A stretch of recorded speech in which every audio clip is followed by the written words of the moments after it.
There you go.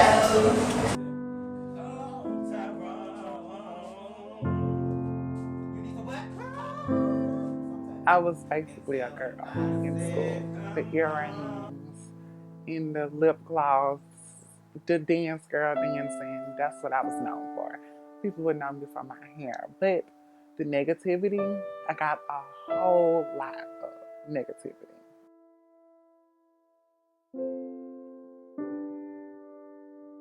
So it's not just a dance thing for me, it's like performance.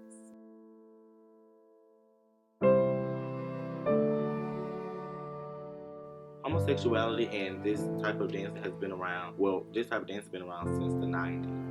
But the lifestyle, homosexuality has been around since what, the beginning of time? 1800s. Right. So No, the beginning of time. the beginning of time, fame. No. So, with that being said,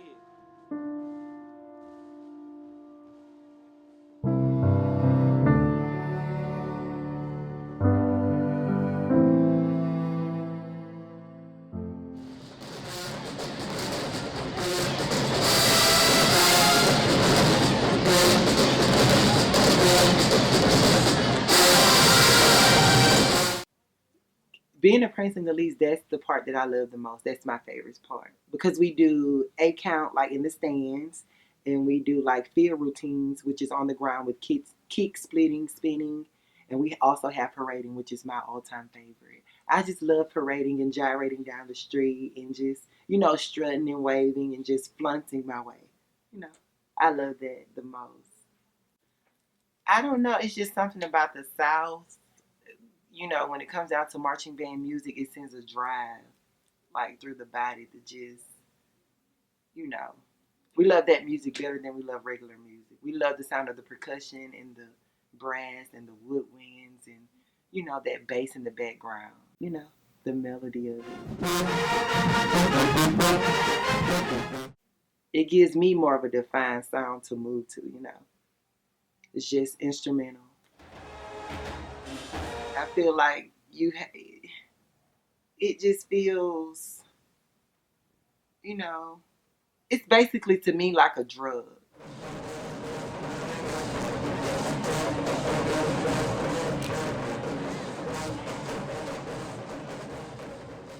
When I was actually marching in the Sims Parade, I really didn't feel a way that I never felt before. It was not something new for me. And like when I was actually passing through the people, I did hear some things, that were negative. And once again, I will say that's not new to me. So I just still felt the same, like I was on top of the world, and I just paved my way through. I've been a Prancing Elite for a year, just made a year on December 16th. I was a drama student in high school, so it's not just a dance thing for me, it's like performance, which is probably why I took an interest in the persona of the femininity of it. It's like transforming to another person, like from the makeup to the uniform.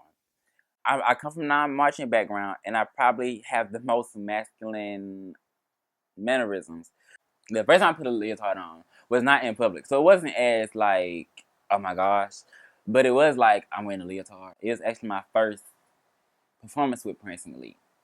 And it was, well, this leotard was more comfortable than the other leotards that we have worn. I didn't feel like anybody was looking at me funny because we weren't in a gay setting. Now, when we did go out in public in a leotard, I was just like, I'm wearing a leotard. Like, people can see some of my butt in this. And my little brother, he's 15. My brothers are very supportive. He came to the performance and I was wearing a leotard. And I was like, my little brother is seeing me in a leotard, you know.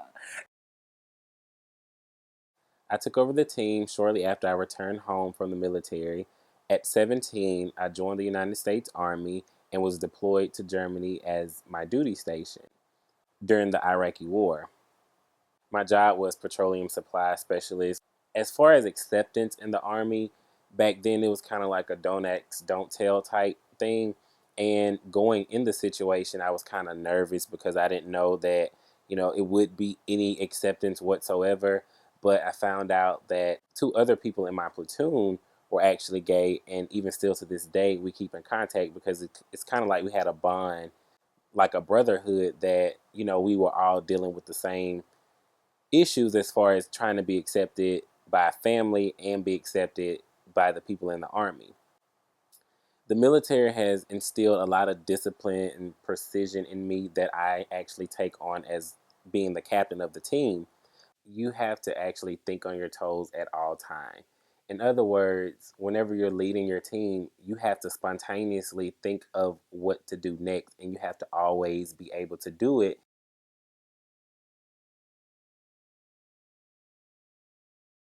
He lifted up his shirt and he pulled out the pistol.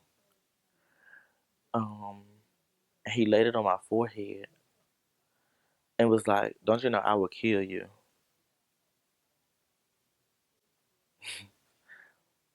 Um, that was like the worst experience of my life. To ever have to like know that I hate talking about this, but to ever have to know that your parent will go through the extent to like want to kill you for being yourself. That's why I am who I am today, because I've overcome so much in my life from, you know, coming from, a home with my mom always accepting me, to being told that I was less of a human, for being gay. He used to always tell me he wished I was the son that he would have flushed down a toilet instead of, getting my mom pregnant. So, after he laid the gun on my forehead, out of nowhere, my little brother's mom, you know, which is I actually have another brother by my dad.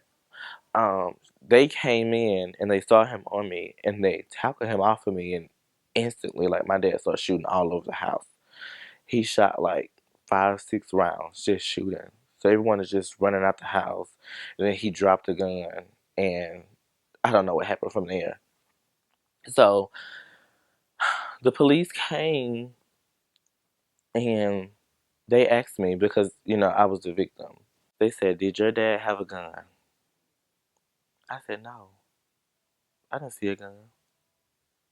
They said, "Did he shoot in the house? What are these bullet holes in the house?" I said, "Ma'am, I don't know." And then the last question she asked was, "Did he have the gun to your head?" I said, "No." Because I don't, although he did it to me, I have a heart. And that is my dad. And I was considerate of my little brother, who was young at the time, because I was 15. I didn't want to take my dad away from him, because him and my dad were like best friends, because he was that growing athlete. He was that growing son that he wanted, and I wasn't. And I didn't want to take my dad away from him. So he did go to jail because they found the gun. He only went for like 3 months, but he didn't go to prison because I saved him. But I mean, I have my mom, so that's all that matters. She is my mother and my father to me. She has always been. I basically just did it instead of just saying, well, I'm gay. I just did it and just said, well, you'll catch on. If you don't, you do. You do, you don't. So I was always the one that would perm my own hair and wear it down, wear it in wraps like the girls. I would wear the clothes, the little tight fitted school pants with the shirt. Didn't wear breasts, but I was basically a girl in school. The earrings, in the lip gloss, the dance girl dancing. That's what I was known for. People would know me for my hair. But the negativity, I got a whole lot of negativity. Going in public, like going to the stores and stuff, people would look at me like, is that a girl or a boy? And they'll just say like little rude things and laugh, talk under their breath, stuff like that. It would offend me. Like I used to like get real, real mad and like be like wanting to fight or something. But my mom would always tell me, you don't worry about what a person says as long as they don't put their hands on you. You just be you, because living in the style that you're living in, people are going to criticize you. And you have to learn how to take the negative feedback and just go with it and just keep your head up high.